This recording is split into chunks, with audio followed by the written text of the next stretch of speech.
दिख रही है आपको स्लाइड? Yes sir. तो पिछली क्लास में हम लोगों ने ज्वाइन कर रखा था। हमने 2 क्लास पहले हमने 2 लैब हमने बीच में अभी की है। उस लैब से पहले हम लोगों ने अलजेब्रा में ज्वाइन देखे थे। तो ज्वाइन में हमने बेसिकली देखा था, पहले तो सेट ऑपरेशन देखे थे, उसके बाद ज्वाइन चालू किया था। तो ज्वाइन में हम लोगों ने पहले देखा था क्रॉस ज्वाइन, क्रॉस ज्वाइन के बाद हमने देखा था थीटा ज्वाइन। थीटा ज्वाइन में हमने 2 टाइप देखे थे, equi join and non equi join, और उसके बाद हमने देखा था नेचुरल ज्वाइन। क्लियर है? अब उसके आगे हम बढ़ते हैं। क्लियर है? तो अब पहले तो हम नेचुरल ज्वाइन को थोड़ा सा रिवाइज करते हैं। तो नेचुरल ज्वाइन क्या होता है कि नेचुरल ज्वाइन जो होता है वो 2 टेबल के कॉमन एट्रीब्यूट के बीच में हम क्या करते हैं, नेचुरल ज्वाइन परफॉर्म करते हैं। तो अगर ये एक पर्टिकुलर टेबल है R, ये दूसरी टेबल है S, R contains 2 attributes A and B, S contains 2 attributes C and D. So the result of cross join R cross S is, यहाँ पर AB है, यहाँ पे CD है, तो यहाँ ABCD आएगा। ठीक है, यहाँ पर 1 2 1 2 का पहले मल्टीप्लाई होगा 5 6 से, फिर 1 2 का मल्टीप्लाई होगा 7 8 से, तो 1 2 5 6 1 2 7 8 आ रहा है। फिर 3 4 का 5 6 और 3 4 का 7 8 से मल्टीप्लाई होगा, तो 3 4 5 6 3 4 7 8 आ रहा है। क्लियर है? और अगर मैं इन दोनों के बीच में अगर नेचुरल ज्वाइन परफॉर्म करूं तो एक भी एट्रीब्यूट देखिए कॉमन नहीं है R और S में। यहाँ R में जो है वो A और B है, S में जो है वो C और D है। क्लियर है? तो यहाँ पर जो है the result of natural join is same as is result of its cross join. Clear है? ये इक्विवेलेंट एसक्यूएल क्वेरी मैंने क्रॉस ज्वाइन और नेचुरल ज्वाइन की लिख रखी है, ये आप एग्जीक्यूट करके देख सकते हैं। ठीक है, that means if the two relations doesn't have any common attribute, then the result of its natural join is same as the result of its cross join. Clear है? हाँ, अब देखते हैं, ये एक रिलेशन है R, ये एक रिलेशन है S। अब इन दोनों के बीच में जो कॉमन एट्रीब्यूट है वो क्या है? B है। यहाँ पर AB है और यहाँ पर BC है। क्लियर है? तो दोनों में कॉमन जो है वो क्या है? B है। तो अगर मैं नेचुरल ज्वाइन परफॉर्म करता हूँ R नेचुरल ज्वाइन S, तो ये B के बेसिस पे करेगा नेचुरल ज्वाइन। तो अब देखिए ये 2 और 2 को क्या करेगा? मैच करेगा। तो यहाँ से वैल्यू जो आएगी वो क्या आएगी? 1 2 एंड 3, मतलब कॉमन वैल्यू जो है वो 2 है, तो यहाँ A की वैल्यू 1 आएगी और C की वैल्यू 3 आएगी। ठीक है, फिर 2 जो है और मैच नहीं कर रहा है। फिर 4 को देखते हैं, तो 4 2 से मैच नहीं किया, 4 4 से मैच किया, तो 4 4 मैच किया, तो यहाँ पे 4 आया, और 4 के करस्पॉन्डिंग A की वैल्यू 3 आई और C की वैल्यू यहाँ पर 5 आएगी। मैंने यहाँ पे स्लाइड में गलत किया है, इसको सुधार लेते हैं। यहाँ पे क्या आएगी? C की वैल्यू 5 आएगी।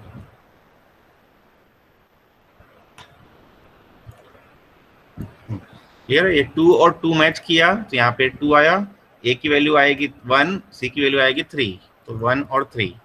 फिर ये 4 और ये 4 मैच कर रहा है, तो यहाँ पे वैल्यू आ रही है 3 एंड 5, तो ये देखिए 3 एंड 5 आ रहा है। क्लियर है? अब ये C6 जो है एक बार मैच नहीं कर रहा है, और इसका जो 7 है वो भी इसमें कहीं मैच नहीं कर रहा है। तो the result of natural join is this. Clear है? और इक्विवेलेंट एसक्यूएल क्वेरी मैंने नीचे लिख रखी है, ये एसक्यूएल 99 सिंटैक्स है, ये ओल्ड सिंटैक्स है, और ये एसक्यूएल 99 नेचुरल ज्वाइन का सिंटैक्स है। मतलब ये इक्वी ज्वाइन से हम सेम आउटपुट निकाल सकते हैं। ठीक है, तो natural join is also not the basic operator, it is also the derived operator और extended operator of relational algebra. अब देखते हैं, अब यहाँ पर जो है मेरे क्या है कि 2 रिलेशंस हैं फिर से, R और S। R में जो एट्रीब्यूट्स हैं वो है A B and C, S में जो एट्रीब्यूट्स है वो है B C एंड D। मतलब 2 एट्रीब्यूट कॉमन है, B और C का कॉम्बिनेशन, और यहाँ पे B और C का कॉम्बिनेशन। ये कॉम्बिनेशन को मैं क्या करूंगा? अब मैच करूंगा। तो कॉम्बिनेशन में देखिए यहाँ पे 2 और 7 है, यहाँ पे भी 2 और 7 है, तो ये 2 7 2 7 मैच किया, तो BC की वैल्यू यहाँ पे 2 7 आएगी, A की वैल्यू 1 आएगी और D की वैल्यू 5 आएगी। यहाँ पे देखिए 1 और यहाँ पर 5, तो ये वैल्यू क्या आ रही है? 1 एंड 5। फिर ये 2 आगे कहीं मैच नहीं कर रहा है, ये 4 मैच कर रहा है, लेकिन 4 के साथ ये 3 मैच नहीं कर रहा है। यहाँ पर 5 है और यहाँ पर क्या है? 3 है, तो ये वैल्यू मैच आपका नहीं कराएगा। ठीक है, सिमिलरली C में अगर हम देखें तो यहाँ 5 है, यहाँ पे 5 है, तो 5 5 मैच कर रहा है, लेकिन ये यहाँ पे 4 है, यहाँ पे 6 है। ठीक है, तो ये वैल्यूज आपकी जो है सेट जो है मैच नहीं कर रहा है। क्लियर है? तो ये क्या हो रहा है कि अभी हमने 2 पर्टिकुलर एट्रीब्यूट को हमने क्या किया? यहाँ पर ज्वाइन किया। हमने नेचुरल ज्वाइन परफॉर्म किया, तो उसने क्या किया? दोनों कॉमन एट्रीब्यूट की वैल्यू को क्या किया? सेट को क्या किया? उसने मैच किया कि वो पर्टिकुलर सेट की वैल्यू R के सेट की वैल्यू और S के सेट की वैल्यू, दोनों की सेट की वैल्यू क्या होनी चाहिए? सेम आनी चाहिए। तो ये सेम मैंने यहाँ पर देखिए इक्वी ज्वाइन के रिस्पेक्ट में सेम कंडीशन लिखी है। कंडीशन क्या लिखी है मैंने? R dot B R dot C, क्यों? क्योंकि बी और सी का एक ही ऑकरेंस रहता है रिजल्ट में, नेचुरल जॉइन में।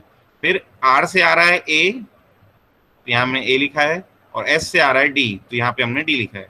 From R inner join S on, और R dot B S dot B R dot C S dot C. ये दो एट्रीब्यूट कॉमन है, इसलिए दो कंडीशन आ रही है। अगर तीन एट्रीब्यूट कॉमन होंगे तो तीन कंडीशन आएगी। क्लियर है? ये सेम हमने ओल्ड सिंटेक्स में भी वही लिख रखा है, और ये नेचुरल ज्वाइन का सिंटेक्स है जिसमें हमें कंडीशन बताने की नीड नहीं पड़ती है। ठीक है, अब इसमें देखें तो इसमें देखिए आर और एस में दोनों का स्कीमा जो है सेम है। यहाँ पे भी एबीसी है, यहाँ पे भी एबीसी है, दोनों में सेम कॉलम है। ठीक है, तो अगर मैं अब नेचुरल जॉइन परफॉर्म करता हूँ तो ये क्या करेगा, तीनों के सेट को कंपेयर करेगा। मतलब यहाँ पे 1 2 3, यहाँ पे 1 2 3 मैच किया, तब आउटपुट आ रहा है 1 2 3, सॉरी 1 2 7, 1 2 7 मैच किया तो आउटपुट क्या आ रहा है 1 2 7। ठीक है, तो इसकी भी इक्विवेलेंट एसक्यूएल क्वेरी मैंने यहाँ पे लिखी है, R dot A R dot B R dot C. यहाँ पर हम S dot A S dot B S dot C भी लिख सकते थे, क्यों? क्योंकि हम वैसे भी इक्वेटी कर रहे हैं, R dot A S dot A R dot B S dot B R dot C S dot C, तीनों को हमने क्या किया, मैच किया है, और तीनों में हमने क्या किया, एंड कंडीशन इंपोज की है। तो ये न्यू सिंटेक्स है, ये ओल्ड सिंटेक्स है, और ये नेचुरल जॉइन का सिंटेक्स है। क्लियर? अब इस आउटपुट को देखते हैं, और अगर हम इन दोनों के बीच में अगर इंटरसेक्शन निकालते हैं तो इंटरसेक्शन में भी आउटपुट जो है सेम मिल रहा है। 1 2 7 में आउटपुट आपको कॉमन है बिटवीन बोथ दी सेट्स मिल रहा था। ठीक है, ये आपकी एसक्यूएल क्वेरी। हम ऐसा बोल सकते हैं कि if R of A B C and S of A B C, मतलब आर और एस दोनों का जो स्कीमा है वो सेम है, that means they have the same number of columns as well as their domain should be same और their name should be same. ठीक है, दोनों के नेम भी सेम है और पर्टिकुलर जो है उनके वो भी सेम है। ठीक है, तब हम क्या बोल सकते हैं, हम बोल सकते हैं कि R intersection S is same as R natural join S. कब बोलेंगे, जब दोनों का स्कीमा एग्जैक्टली सेम हो।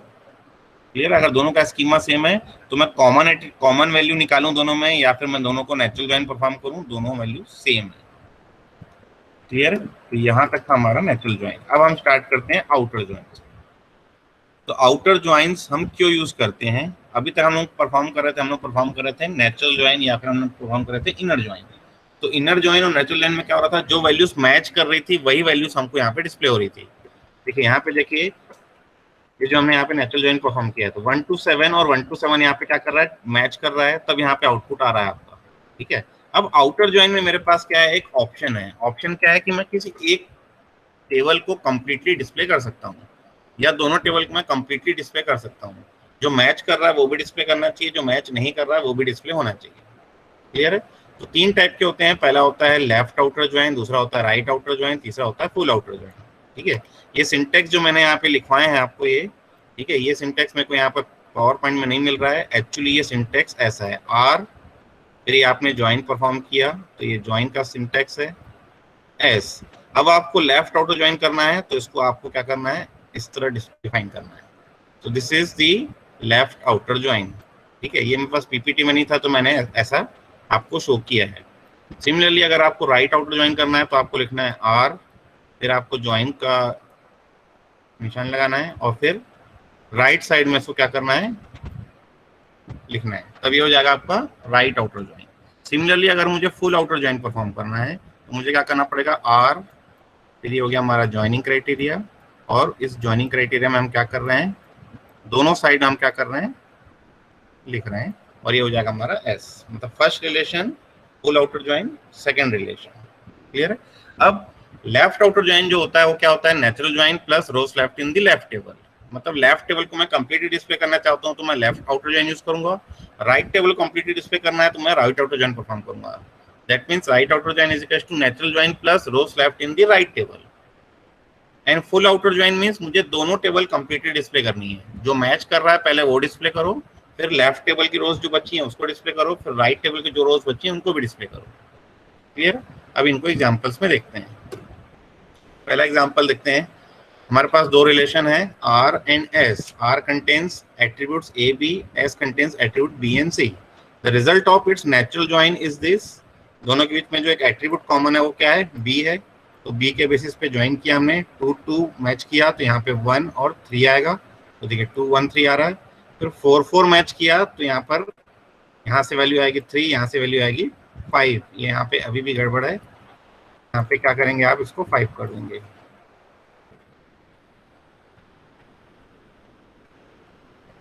क्लियर? तो ये जो है 2 और 4, ये दो वैल्यूज यहाँ पे क्या कर रही है, मैच कर रही है, 2 एंड 4। 6 मैच नहीं कर रहा है, 7 मैच नहीं कर रहा है। ठीक है, तो जब 2 मैच कर रहा है तो वैल्यू आ रही है 1 एंड 3, ये 1 एंड 3, और जब 4 मैच कर रहा है तो आउटपुट आ रहा है 3 एंड 5। तो यहाँ पे आ रहा है देखिए 3 एंड 5। ठीक है, तो यहाँ पे भी ये 5 है। ठीक है, अब मुझे क्या करना है, लेफ्ट आउटर जॉइन परफॉर्म करना है। तो left outer join is equal to natural join, ये हमारा नेचुरल जॉइन का आउटपुट आया।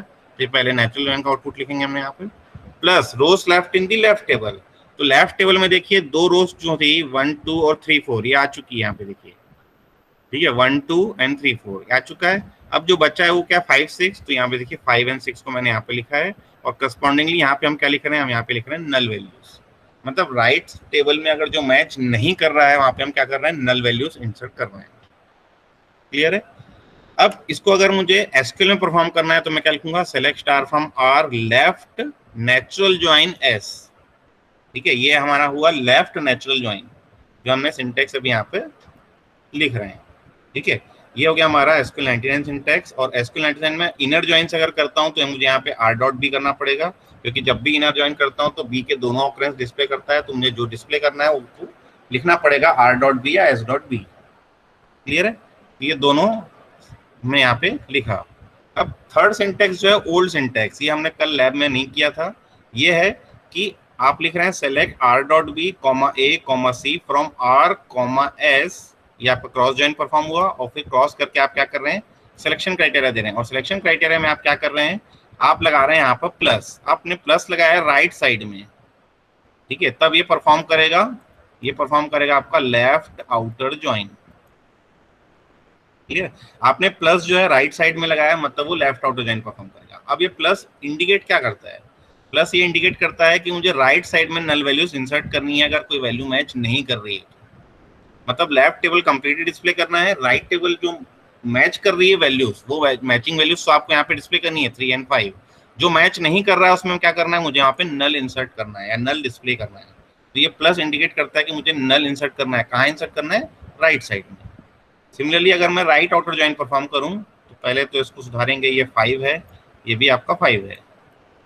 ठीक है, अब मुझे क्या करना है कि मुझे परफॉर्म करना है पहले तो नेचुरल ज्वाइन। तो this is the result of natural join. तो नेचुरल ज्वाइन में देखिए दो रोज आ रही हैं, plus rows left in the right table. अब राइट टेबल की जो कौन कौन सी रोज मैच कर गई हैं, तो 3 और 5 मैच कर गई है। यहाँ पे 3 और 5 आ गया है।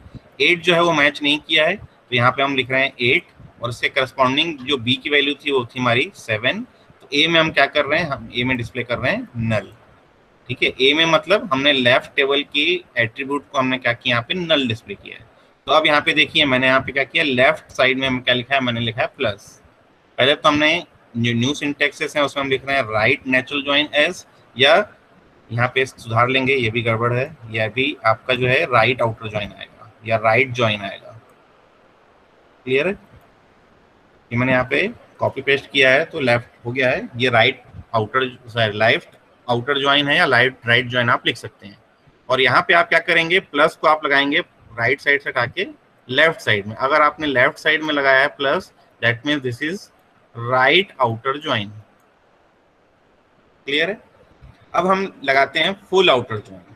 ठीक है, तो फुल आउटर ज्वाइन मतलब नेचुरल ज्वाइन। तो नेचुरल ज्वाइन में यहाँ फिर से आप क्या करेंगे, 5 करेंगे, और यहाँ पर भी आप क्या करेंगे, 5 करेंगे। ठीक है, उसके बाद rows left in the left table. Left table means left table में कौन सी रोज बच गई है, 2 और 4 मैच कर गया है तो 6 बच गया है। तो अब यहाँ पे आपने 6 एंट्री किया। ठीक है, उसकी ए की वैल्यू एंटर की, और यहाँ पे आपने क्या किया, नल इंसर्ट किया। Plus rows left in the right table. तो राइट टेबल में कौन कौन सी वैल्यू मैच की गई है, तो 2 और 4 मैच कर गई है। 7 आपका मैच नहीं किया है, तो आपने 7 के करस्पॉन्डिंगली यहाँ पर 8 को रखा है, और यहाँ पर ए जो मैच नहीं किया वहां पे आपने क्या रखा है, नल वैल्यू रखा है। क्लियर है? तो यहाँ पर इसका जो इक्विवेलेंट एसक्यूएल क्वेरी आपने लिखी है वो लिखी है फुल नेचुरल ज्वाइन या फुल आउटर ज्वाइन या फुल ज्वाइन। ठीक है, इसकी जो ओल्ड क्वेरी है वो वर्क नहीं करेगी। ओल्ड क्वेरी में फुल आउटर ज्वाइन का कोई कॉन्सेप्ट नहीं होता था। ठीक है, फुल आउटर ज्वाइन हम तभी कर सकते हैं जब हमारे पास प्राइमरी की एंड फॉरेन की कॉम्बिनेशन ना हो या पेरेंट की चाइल्ड की कॉम्बिनेशन ना हो, तभी हम फुल आउटर ज्वाइन परफॉर्म कर सकते हैं। Otherwise full outer join is always equivalent to either left outer join और राइट आउटर ज्वाइन। ये हमने कल देख लिया था। ठीक है, अब देखते हैं left outer join in student project database. ठीक है, तो हमारे पास दो टेबल थी, एक प्रोजेक्ट टेबल थी, एक स्टूडेंट टेबल थी। Project is an parent table, student is an child table. ठीक है, अब मुझे परफॉर्म करना है लेफ्ट आउटर ज्वाइन। ठीक है, तो लेफ्ट आउटर ज्वाइन के लिए मैंने लिखा है स्टूडेंट लेफ्ट आउटर ज्वाइन, और मैंने ज्वाइनिंग क्राइटेरिया यहाँ पे बताया है। तो ये जो मैंने क्वेरी लिखी है, ये मैंने क्या लिखी है, मैंने इनर ज्वाइन के इक्विवेलेंट लिखी है, मैंने नेचुरल ज्वाइन के इक्विवेलेंट नहीं लिखी है। अगर मैं नेचुरल ज्वाइन के इक्विवेलेंट लिखूंगा तो मुझे ज्वाइनिंग क्राइटेरिया बताने की जरूरत नहीं पड़ेगी, और अगर मैंने ज्वाइनिंग क्राइटेरिया नहीं बताया तो ज्वाइनिंग क्राइटेरिया ऑटोमेटिकली वो क्या लेगा, कॉमन एट्रीब्यूट पे ले लेगा, पी नंबर, और उस पी नंबर का यहाँ पर एक ही ऑकरेंस क्या करेगा, शो करेगा। अभी जहां पर पी नंबर के दोनों ऑकरेंस शो कर रहा है, देखिए क्लियर है। So left outer join is equivalent to inner join plus rows left in the left table. तो लेफ्ट टेबल मेरी कौन सी है, चाइल्ड टेबल है, तो चाइल्ड टेबल में ऐसी कोई भी चाइल्ड की नहीं होगी जो पेरेंट को रेफर ना कर रही हो। ठीक है, तो इसका आउटपुट जो आएगा इस केस में left outer join is that is equal to natural join. Clear है, क्यों, क्योंकि चाइल्ड टेबल है, चाइल्ड टेबल में कोई भी ऐसी की नहीं होगी जो पेरेंट को रेफर न कर रही हो। चाइल्ड में वही की डाल सकता हूं जो पेरेंट में पहले से स्टोर हो, तो सारी वैल्यूज क्या होगी, मैच करेंगी। Result of left outer join इस केस में मेरा क्या आएगा, हमेशा नेचुरल ज्वाइन के इक्विवेलेंट ही आएगा। ठीक है, उसके बाद देखते हैं राइट आउटर ज्वाइन। अब राइट आउटर ज्वाइन कर रहे हैं मतलब मैं क्या कर रहा हूँ, राइट टेबल को कंप्लीटली डिस्प्ले कर रहा हूँ। तो राइट टेबल में 121, 122, 123 ये मेरा मैच कर गया था, 124 मेरा मैच नहीं किया था। ठीक है, तो यहाँ पे देखिए जो मैच कर रहा है, पहले तो हमने मैचिंग वैल्यूज को रखी है यहाँ पर, फिर जो मैच नहीं कर रहा है उसको भी हमने यहाँ पे डिस्प्ले किया है, और करस्पॉन्डिंग यहाँ पे हमने क्या किया है, सारी की सारी नल वैल्यूज इंसर्ट की है। ठीक है, मतलब लेफ्ट टेबल में हमने क्या किया है, पूरी की पूरी नल वैल्यूज हमने क्या किया है, डिस्प्ले की है कि ये वैल्यूज नल है, इनकी मैचिंग वैल्यूज मेरे पास लेफ्ट टेबल में नहीं है। ठीक है, ये आपका एसक्यूएल सिंटैक्स रन करके देख लीजिएगा आप। फिर ये हमारा फुल आउटर ज्वाइन, तो फुल आउटर ज्वाइन इस केस में मेरा क्या आ रहा है, is equivalent to right outer join. ठीक है, full outer join is equivalent to right outer join. कब मिल रहा है, जब मैं राइट साइड में पेरेंट टेबल रख रहा हूं। अगर मैं पेरेंट टेबल को लेफ्ट साइड में रखूंगा तो full outer join is equivalent to left outer join हो जाएगा। क्लियर है, तो ये हो गया हमारा क्या हुआ, full outer join, right outer join and left outer join. उसके बाद हम देखते हैं नया operator which is fundamental and basic operator of relation algebra, which is rename operator. Clear है, rename operator is denoted by rho. ये जो syntax लिखा हुआ है ये लिखा है रो। ठीक है, अब सिंटेक्स क्या है, रो ऑफ, या इसको हम पढ़ते हैं rename relation R to relation S. मतलब मैं आर को क्या कर रहा हूं, एस में रीनेम कर रहा हूं। क्लियर है, तो देखें एग्जांपल देखते हैं, पहला एग्जांपल देखते हैं, rename the student table to stud. मतलब अब मैं स्टूडेंट टेबल को किससे रीनेम कर रहा हूं, मैं इसको रीनेम कर रहा हूं स्टूड। तो अब ऐसी कोई स्टूडेंट टेबल मेरे पास नहीं है, मेरे पास क्या है, स्टूड टेबल है। क्लियर है, और अगर मुझे क्या करना है कि स्टूडेंट टेबल के एट्रीब्यूट को ही रीनेम करना है, मुझे स्टूडेंट टेबल को रीनेम नहीं करना है, तो मैं क्या कर रहा हूं, मुझे यहाँ पे लिखना पड़ रहा है रो ऑफ, और मेरे को सारे एट्रीब्यूट लिखने पड़ रहे हैं। मैं पहले को रोल नंबर को RN से रीनेम कर रहा हूँ, स्टूडेंट नेम को SN से रीनेम कर रहा हूँ, सैम को S से रीनेम कर रहा हूँ, ब्रांच को B से रीनेम कर रहा हूँ, मार्क्स को M से रीनेम कर रहा हूँ, प्रोजेक्ट नंबर को मैं PN से रीनेम कर रहा हूँ। क्लियर है, अगर मुझे सारे एट्रीब्यूट रीनेम नहीं करके मुझे कुछ 2 ही 3 एट्रीब्यूट रीनेम करने हैं, तो मैं जिनको रीनेम करूंगा उसके नए नेम लिखूंगा, और जिनको रीनेम नहीं करना है उनको ओल्ड नेम लिखूंगा मैं। मतलब अगर मुझे मार्क्स को रीनेम नहीं करना है तो M की जगह क्या लिखूंगा मैं, यहाँ पे मैं कंप्लीटली मार्क्स लिख दूंगा। ठीक है, अगर मैं पूरा कंप्लीटली मार्क्स लिख रहा हूँ, इसका मतलब है कि वो पर्टिकुलर एट्रीब्यूट मेरा रीनेम नहीं हुआ है, बाकी सारे एट्रीब्यूट मेरे क्या हो गए, रीनेम हो चुके हैं। क्लियर है, और अगर मुझे क्या करना है, थर्ड एग्जांपल है कि थर्ड एग्जांपल में हम क्या कर रहे हैं, स्टूडेंट को भी मैं स्टूड से रीनेम कर रहा हूँ, और उनके जो एट्रीब्यूट्स हैं उनको भी मैं क्या कर रहा हूँ, नए नेम दे रहा हूँ। ठीक है, तब मुझे क्या लिखना पड़ेगा, rho of stud in bracket all the attribute names, new names of attributes, और फ्रॉम ओल्ड टेबल नेम। तो ओल्ड टेबल नेम हमने दिया है स्टूडेंट, न्यू टेबल नेम हमारी जो है वो स्टूड, और जो न्यू कॉलम नेम्स हैं या एट्रीब्यूट नेम्स हैं उनको हमने लिखा है RN, SN, S, B, M and PN। ठीक है, आप चाहें तो कोई दूसरे नेम भी दे सकते हैं। अब इसका यूज देखते हैं।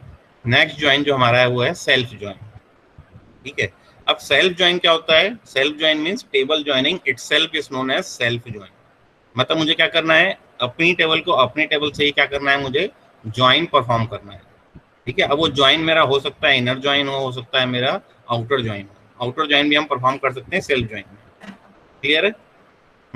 तो अब ये देखते हैं कि सेल्फ ज्वाइन इस पर्टिकुलर क्वेरी में कैसे काम करता है। क्वेरी क्या है? क्वेरी ये है कि display the names of students who work in the same project in which Ram is working. Clear है? Display the names of those students who are working in the same project in which Ram is working. मतलब राम कौन से project में काम कर रहा है? तो राम का प्रोजेक्ट नंबर है 121।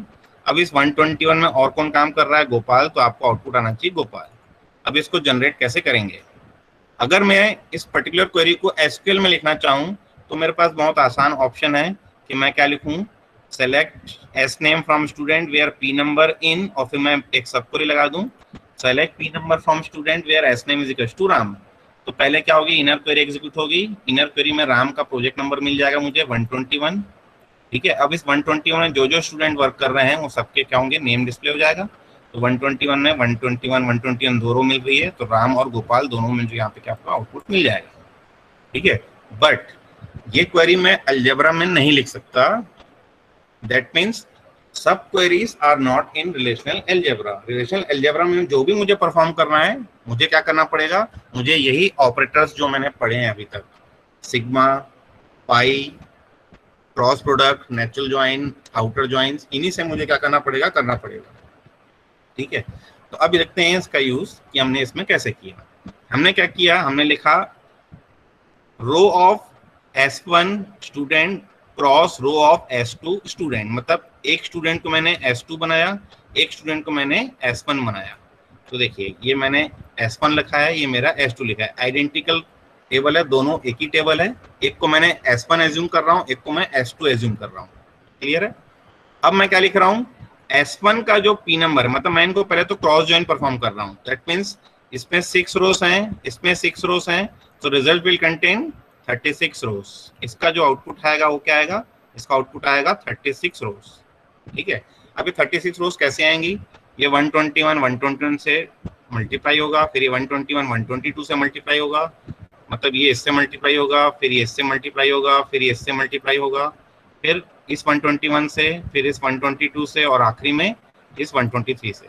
पहली रो मल्टीप्लाई होगी बाकी 6 से, फिर सेकंड रो मल्टीप्लाई होगी 6 से, फिर थर्ड रो मल्टीप्लाई होगी 6 से। क्लियर है? तो ये पर्टिकुलर जो मल्टीप्लाई हो रहे हैं, इन मल्टीप्लाई को मैं क्या कर रहा हूँ, यहाँ से हटा दे रहा हूँ।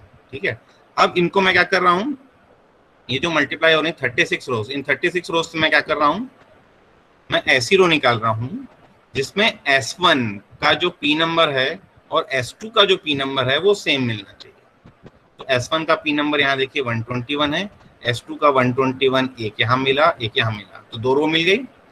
फिर 122 को अंदर लेके आऊँ मैं, तो 122 भी दो रो से मल्टीप्लाई होगा, फिर ये 123 क्या होगा, दो रो से मल्टीप्लाई होगा, ये 121 दो रो से मल्टीप्लाई होगा, ये 122 दो रो से मल्टीप्लाई होगा, और ये 123 दो रो से मल्टीप्लाई होगा। क्लियर है? मतलब अब अगर मैं इस कंडीशन को लगाऊं इस 36 रोज में, तो मेरे पास कितनी रोज आएंगी, मुझे आएंगी 12 रोज। ठीक है, अब 12 रोज मैंने क्या किया, इसमें फिल्टर आउट कर दिया है। अब 12 रोज से मुझे क्या करना है, S2 का S नेम क्या करना है, मुझे राम निकालना है। मतलब उन 12 रोज में जिस रो में राम है, S2 का नेम जो है राम है, उस रो को मुझे क्या करना है, निकालना है। तो उस रो को अगर मैं निकाल रहा हूं तो उसके करस्पॉन्डिंगली S1 की कौन कौन सी रोज आ रही हैं, नेम्स आ रहे हैं, उस नेम को मुझे यहाँ पे क्या करना है, डिस्प्ले करना है। तो अगर हम देखें यहाँ पर, तो ये 121 इस 121 से मैच कर रहा है, फिर ये 121 इस 121 से मैच कर रहा है। ठीक है, अब ये राम से मैच किया। ठीक है, इसका जो S नेम है वो भी राम मिला, तो ये 121 मैच हुआ, राम भी मिला, तो यहाँ से ये राम को क्या करेगा, डिस्प्ले कर देगा। ठीक है, फिर ये राम इस पर्टिकुलर 121 इस 121 से मैच किया, इसका जो नेम है ये राम नहीं है तो इसको हम छोड़ देंगे, ठीक है। अब इनकी रो का काम हो गया। अभी 122 को लेते हैं, 122 मैच किया तो ये यहाँ पे श्याम मिलेगा, यहाँ पे मिलेगा रिंकी, तो दोनों राम नहीं है तो इसको हम डिस्प्ले नहीं करेंगे। फिर ये 123 लेते हैं, यहाँ 123 दो बार मैच करेगा, यहाँ पे मोहन मिल रहा है, यहाँ पे पिंकी मिल रहा है, तो नहीं मिल रहा है एक भी राम, तो इसको भी हम डिस्प्ले नहीं करेंगे। फिर हम गोपाल लेते हैं, गोपाल में यहाँ 121 मिला तो ये 121 ये 121 मिला, तो यहाँ पे 121 में राम मिला, यहाँ पे 121 में गोपाल मिल रहा है, लेकिन यहाँ 121 में राम मिल रहा है। तो ये जो पर्टिकुलर कॉन्केटिनेट हो रहा था 4 गोपाल 5 IT 65 121 1 राम 3 CSE 40 121, ये जो मल्टीप्लाई हुआ इसमें यहाँ पे S2 में राम मिला तो S1 से मैं क्या करूंगा गोपाल निकाल दूंगा, तो यहाँ पे मुझे गोपाल मिल रहा है। सिमिलरली 122 करोगे 123 करोगे तो ये दोनों वैल्यू आपको मैच नहीं मिलेगी। क्लियर है? So this is the example of self join in relational algebra. अब इसको हम जो है इसको हम एसक्यूएल में ही परफॉर्म कर सकते हैं इस तरह से। दो तरीका दिया हुआ है, एक तो आपका क्रॉस प्रोडक्ट वाला दिया है और एक इनर जॉइन वाला क्वेरी दिया हुआ है, ठीक है। दोनों क्वेरी को आप रन करके देख सकते हैं। इसका एक और एग्जांपल देखते हैं जिसमें मैं क्या कर रहा हूँ कि display the names of students who are in the same semester in which Ram, ठीक है। मतलब राम का जो सेमेस्टर है उस सेमेस्टर में और कौन कौन से स्टूडेंट्स हैं उनका भी नाम मुझे यहाँ पे क्या कीजिए बताइए। मतलब राम का जो सेमेस्टर है वो 3 है, तो 3 में थर्ड सेमेस्टर में और कौन कौन से स्टूडेंट्स हैं वो भी मुझे क्या करना है यहाँ पे डिस्प्ले करना है। तो देखिए यहाँ पे आउटपुट आ रहा है राम, रिंकी एंड पिंकी। तो ये देखिए इस क्वेरी को आप एग्जीक्यूट करके देखेंगे तो आपको ये आउटपुट मिल जाएगा। क्लियर है? इसको मैं सब क्वेरी से भी कर सकता हूँ एसक्यूएल में, लेकिन अगर मैं अलजेब्रा में कर रहा हूँ तो अलजेब्रा में मेरे पास यहाँ पे कोई सब क्वेरी नहीं है, ठीक है। मैं सिग्मा के अंदर और सिग्मा नहीं लगा सकता इसमें अलजेब्रा में। क्लियर है? नेक्स्ट आ जाते हैं aggregate functions and group by clause. तो एग्रीगेट फंक्शंस मुझे कैसे यूज करने हैं हमारे डेटाबेस में, ठीक है। अलजेब्रा में अगर मुझे एग्रीगेट फंक्शन यूज करने हैं तो इसके लिए मेरे पास क्या है, एक ऑपरेटर है जिसका नाम बोलते हैं हम कैलीग्राफिक जी, और उसके हम क्या लिखते हैं एग्रीगेट फंक्शंस लिखते हैं फ्रॉम रिलेशन आर। अब this aggregate function can be minimum, it can be maximum, it can be sum, it can be average, it can be count. यही हमने कुछ पढ़े थे, ठीक है। तो minimum, maximum, sum, average, count. इसके अलावा हमने दो और पढ़ा था, हमने पढ़ा था वेरिएंस और हमने पढ़ा था स्टैंडर्ड डेविएशन, ठीक है। ये दो हमने 6 एग्रीगेट फंक्शन हमने एसक्यूएल में पढ़े थे। तो ये एग्रीगेट फंक्शंस अगर मुझे यहाँ पे अप्लाई करने हैं तो मैं क्या करूँगा, मैं लिखूंगा कैलीग्राफिक जी एंड कैलीग्राफिक जी करके मैं क्या लिखूंगा एग्रीगेट फंक्शंस लिखूंगा फ्रॉम रिलेशन आर। अब इसे कुछ एग्जांपल्स देखते हैं। पहला एग्जांपल देखते हैं, display the minimum marks scored by students. मतलब मुझे क्या करना है, स्टूडेंट टेबल में से मुझे मिनिमम मार्क्स निकालने हैं, तो मैंने लिखा कैलीग्राफिक जी ऑफ मिन marks from student. SQL query हम लिखेंगे तो हम लिखेंगे सेलेक्ट मिन ऑफ मार्क्स फ्रॉम स्टूडेंट। यहाँ से हम क्या कर रहे हैं, इन पूरे कॉलम में से मैं मिनिमम निकाल रहा हूँ, तो 40 और 40 दो बार आ रहा है, यहाँ पे आउटपुट एक ही बार आएगा 40, ठीक है, क्योंकि एग्रीगेट डेटा एक ही बार आता है, एक से ज्यादा बार नहीं आता। क्लियर है? अब सेकेंड क्वेरी देखते हैं, display the sum of marks obtained by student. तो अब मुझे इंस्टेड ऑफ मिन मार्क्स मुझे क्या करना है, मुझे निकालना है सम ऑफ मार्क्स, ठीक है। तो अगर मुझे मिन मार्क्स निकालना है तो मैंने कैलीग्राफिक जी ऑफ मिन मार्क्स लिखा था, अगर मुझे सम ऑफ मार्क्स चाहिए तो मैं लिखा हूँ calligraphic G of sum of marks. अगर मुझे दोनों चाहिए तो मैं क्या करूंगा, calligraphic G min marks comma sum of marks from student, ठीक है। एक साथ हम 2-3 एक्सप्रेशन भी लिख सकते हैं, ठीक है। ये उसकी एसक्यूएल क्वेरी हो गई और ये उसका आउटपुट हो गया, ठीक है। अब देखते हैं थर्ड क्वेरी जिसमें हम क्या कर रहे हैं, ग्रुप बाय यूज कर रहे हैं। हमें क्या करना है, हमें लिखना है डिस्प्ले दी ब्रांच वाइज मिनिमम मार्क्स। मतलब अब मुझे ब्रांच वाइज क्या करना है, मिनिमम मार्क्स निकालना है। तो मुझे अब क्या करना है, ग्रुपिंग करनी है। तो ये हो गया सीएस का ग्रुप, ये हो गया आईटी का ग्रुप, ये हो गया मैकेनिकल ग्रुप और ये हो गया ईटीसी का ग्रुप। 4 ग्रुप है मेरे पास।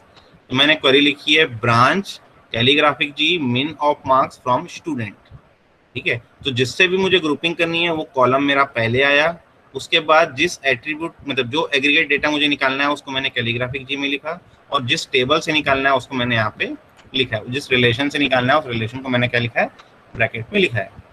Equivalent SQL query is select branch comma min marks from student group by branch. तो जिससे ग्रुपिंग कर रहे हैं वो यहाँ पर अब यहाँ पर रहना चाहिए। अलजेब्रा बोलता है कि आपको ये पर्टिकुलर एट्रीब्यूट सेलेक्ट क्वेरी में होना ही चाहिए, मतलब इसका आउटपुट जो आएगा वो आएगा ब्रांच, और अकॉर्डिंग टू ब्रांच हम क्या कर रहे हैं, उनके क्लस्टर से या उनके ग्रुप से हम क्या कर रहे हैं, मिनिमम मार्क्स निकाल रहे हैं। ठीक है, तो इस सीएससी का मिन मार्क्स मिल रहा है 40, आईटी का एक ही रो है तो वही उसका मिन हो गया, वही उसका मैक्स हो गया। तो अभी हमने मिन निकाला है, तो मिन में भी आईटी मैक ईटीसी तीनों में एक एक रो है तो वही उसका मिनिमम मार्क्स आएगा। अगर मैं सम मार्क्स करूंगा तो भी सम भी वही आएगा, लेकिन सीएससी का सम क्या हो जाएगा, 40 + 50 + 55। क्लियर है? तो ये हो गया हमारा एग्रीगेट डेटा अगर हमें निकालना है इससे, रिलेशन अलजेब्रा में से। ठीक है, अब वापस आ जाते हैं सेल्फ जॉइन में। ठीक है, अब अगर मुझे बोलता है कि display the names of students who got the minimum marks. ठीक है, मतलब display the names of those students who got the minimum marks, उसका मुझे क्या करना है, नेम बताना है। तो अगर मैं एसक्यूएल में जाऊं तो इस क्वेरी को मैं सब क्वेरी से बना सकता हूं। मैं क्या करूंगा, सेलेक्ट मिन मार्क्स फ्रॉम स्टूडेंट, मैंने मिनिमम मार्क्स निकाल लिए तो मिनिमम मार्क्स इसमें से निकल गया मुझे 40। ठीक है, अब ये 40 जिस जिस स्टूडेंट को मिल रहा है उसके स्टूडेंट को मुझे क्या करना है, यहाँ पे नेम निकाल के दे देने हैं। तो दो नेम मिल जाएंगे मुझे, राम एंड रिंकी, ये दोनों के मार्क्स जो है मिनिमम है। क्लियर? लेकिन अगर मैं अलजेब्रा में जाऊं तो अलजेब्रा में मेरे पास क्या है, सब क्वेरी तो है नहीं, मुझे क्या करना पड़ेगा, इसको भी बनाना पड़ेगा। किससे? इसको भी मुझे करना पड़ेगा ज्वाइन से। ठीक है, ज्वाइन या माइनस ऑपरेटर हमें मिक्स करना पड़ेगा। ठीक है, अभी कैसे करेंगे, हमने पहले लिखा है, देखिए हमने लिखा है rho of S2 from student, rho of S1 from student. तो इस स्टूडेंट को S1 किया, इस स्टूडेंट को मैंने S2 किया, तो ये मेरी S1 हो गई, ये मेरी S2 हो गई। ठीक है, अब मैं इसमें कंडीशन लगा रहा हूं कि S1 dot marks is greater then S2 dot marks. तो S1 डॉट मार्क्स मतलब ये सेट ऑफ मार्क्स हैं, is greater then this set of marks.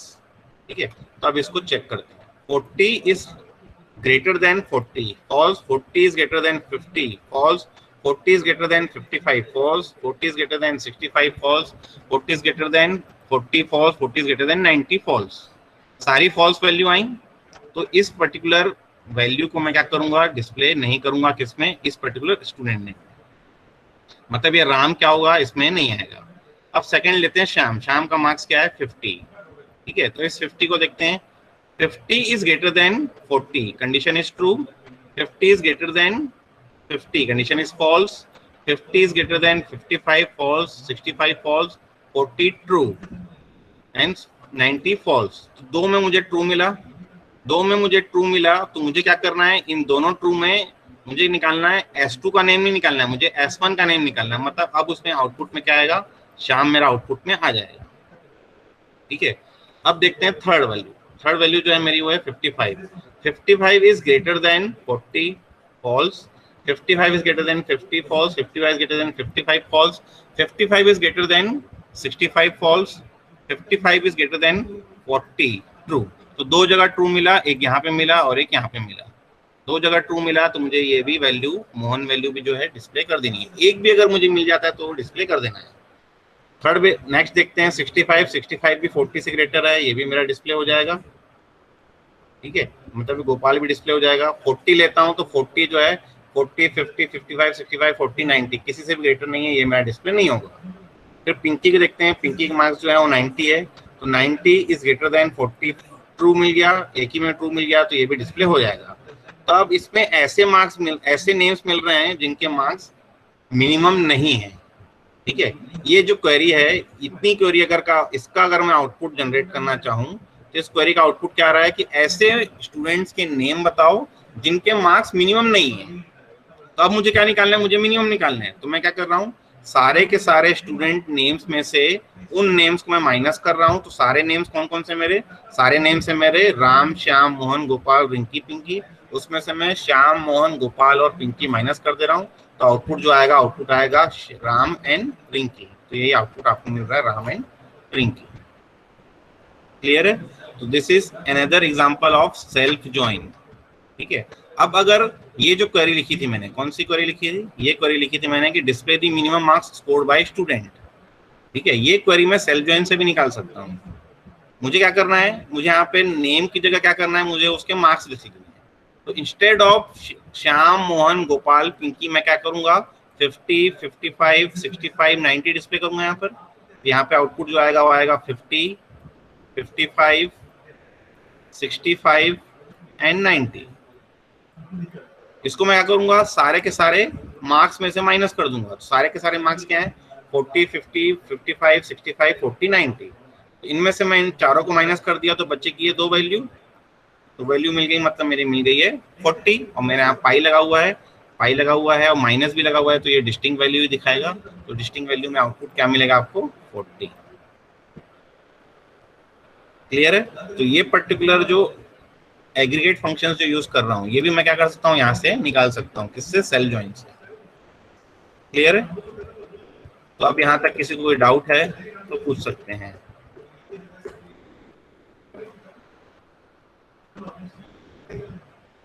Any doubt?